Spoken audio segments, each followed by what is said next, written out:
আসসালামু আলাইকুম ওয়া রাহমাতুল্লাহি ওয়া বারাকাতুহু। সম্মানিত দর্শক, আপনারা সবাই কেমন আছেন? সবাইকে ঈদুল আজহার অগ্রিম শুভেচ্ছা। তো আজকের আলোচনার বিষয় হচ্ছে, নারীরা কি আদৌ কুরবানি দিতে পারবে? আমাদের সমাজে অনেকেই বলে থাকেন কুরবানি হচ্ছে পুরুষদের কাজ, নারীদের কোনো কুরবানি নেই। এই কথাটি ঠিক কিনা? তো চলুন জেনে নেওয়া যাক কোরআন ও সহিহ হাদিস নারীদের কুরবানির ব্যাপারে কি বলে। আল্লাহ তাআলা কুরআনুল কারিমে ইরশাদ করেছেন, ফাসল্লি লিরাব্বিকা ওয়ানহার, অর্থাৎ তোমরা তোমাদের রবের উদ্দেশ্যে সালাত আদায় করো এবং কুরবানি করো। এখানে যেহেতু আয়াতটি নাজিল হয়েছে সমগ্র মানবজাতির উদ্দেশ্যে, তো এখানে নারী ও পুরুষকে কোনোভাবেই আলাদা করা যাবে না, অর্থাৎ কুরবানি নারী ও পুরুষ উভয়ের উপরই সমানভাবে ওয়াজিব।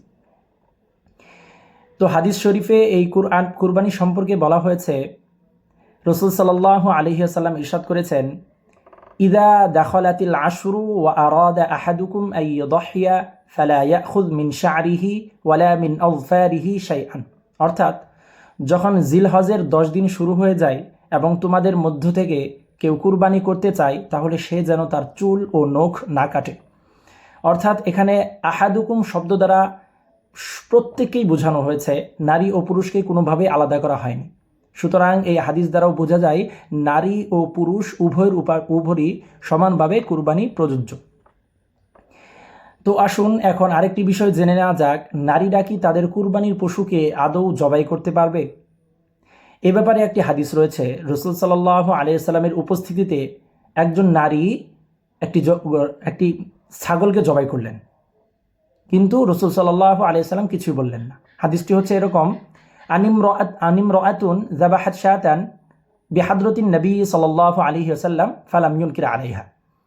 তো এই হাদিস দ্বারা স্পষ্টভাবে বোঝা যায় যে নারীরা তাদের কুরবানির পশুকে নিজ হাতে জবাই করতে পারবে যদি তারা শরীয়ত সম্মত জবাই সম্পর্কে জেনে থাকে।